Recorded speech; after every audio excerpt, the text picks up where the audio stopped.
Hi, and welcome to my sewing room. In this video, I'll be showing you how to make a beautiful baby quilt inspired by the Irish chain.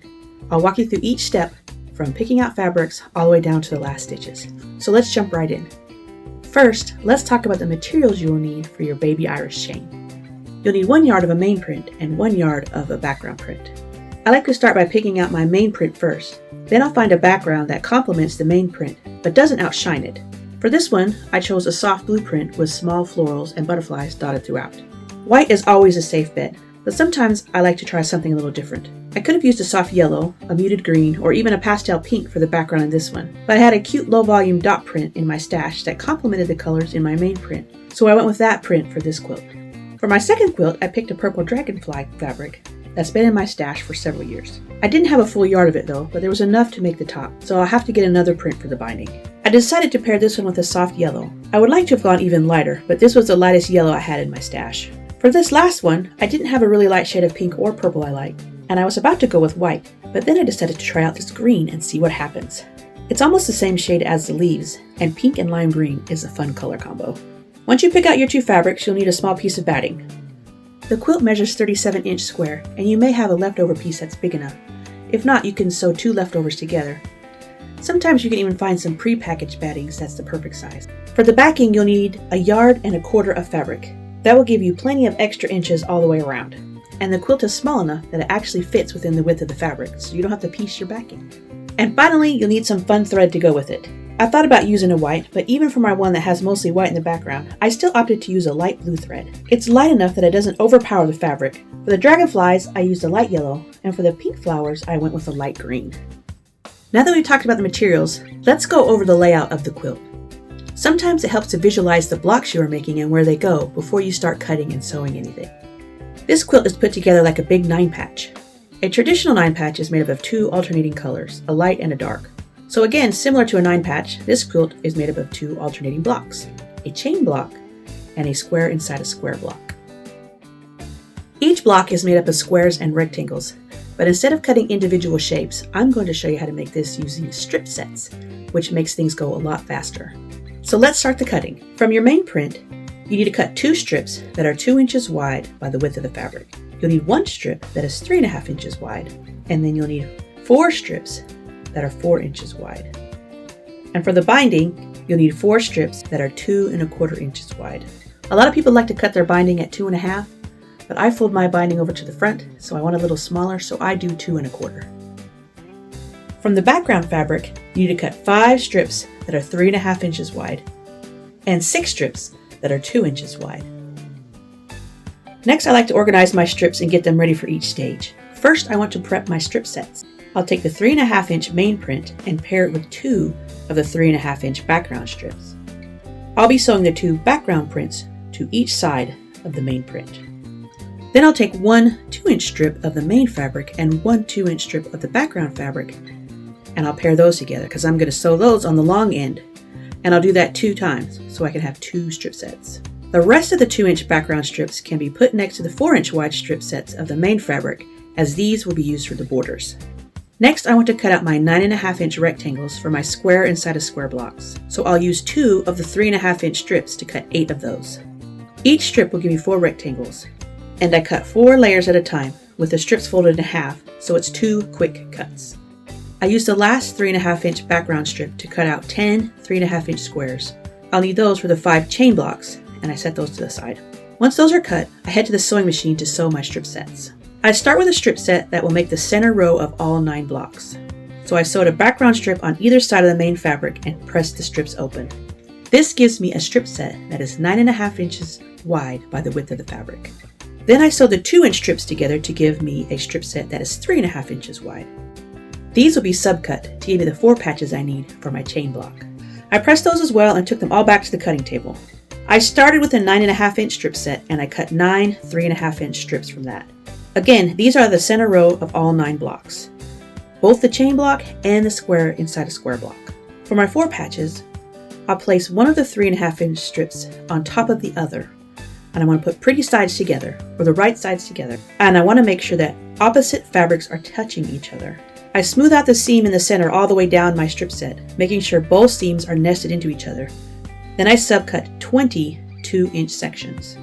I keep them on top of each other and transfer them onto a piece of cardboard to help me carry them all to the sewing machine. Since I already put them together before I cut them up, I want to keep them that way. That way, when I get to the machine, all I have to do is just start feeding them through the machine.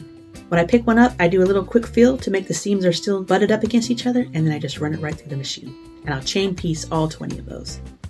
But before I go to the sewing machine, I like to lay out all my blocks. I like to lay out my units in the order that they need to go in the block. That way I can see where they need to go and nothing gets turned funny, and I can make sure I sew everything in the right order. I have all my middle rows sewn for each block, so that makes it easy. For the square inside of square blocks, they're almost done. All I need to do is add the long rectangles on the top and the bottom. For my chain blocks, I need to finish sewing the 4 patches. So this next trip to the sewing machine, I'll complete the square and square blocks and sew together my 4 patches. So let's do that.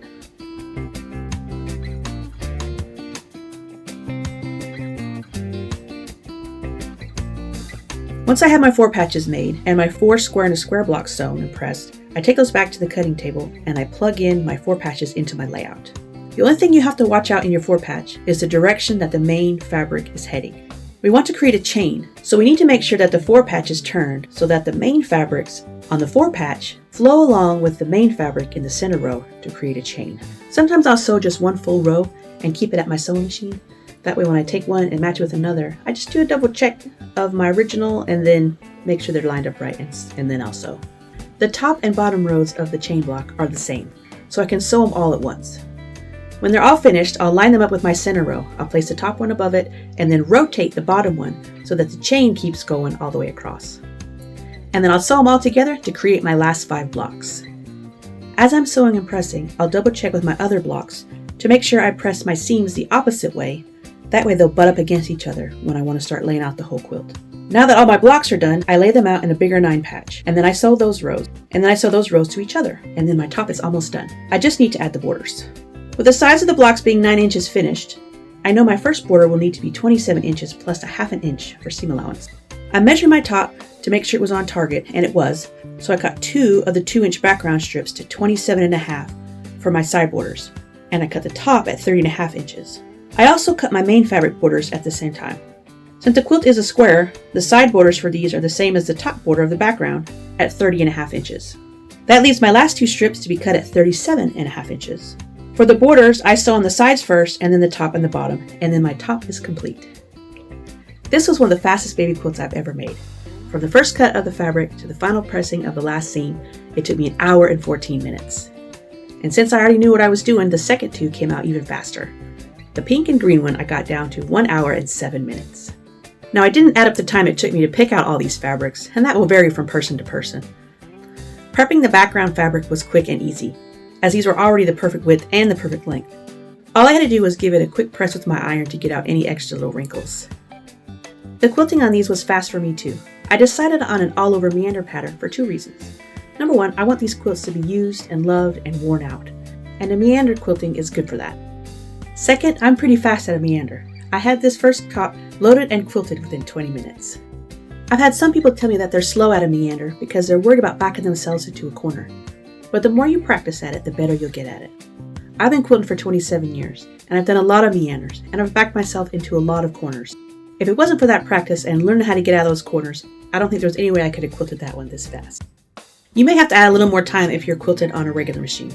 For the first 20 years of my quilting, I quilted everything on a regular machine, even a king-size quilt. And it does take a little bit more time to shift and adjust and move your quilt around. But the more you quilt on your regular machine, the more you can get an idea of how much time it will take to quilt a small quilt like this, or even a bigger one.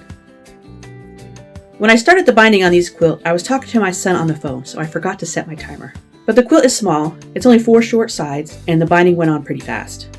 I machine stitched my binding on both sides.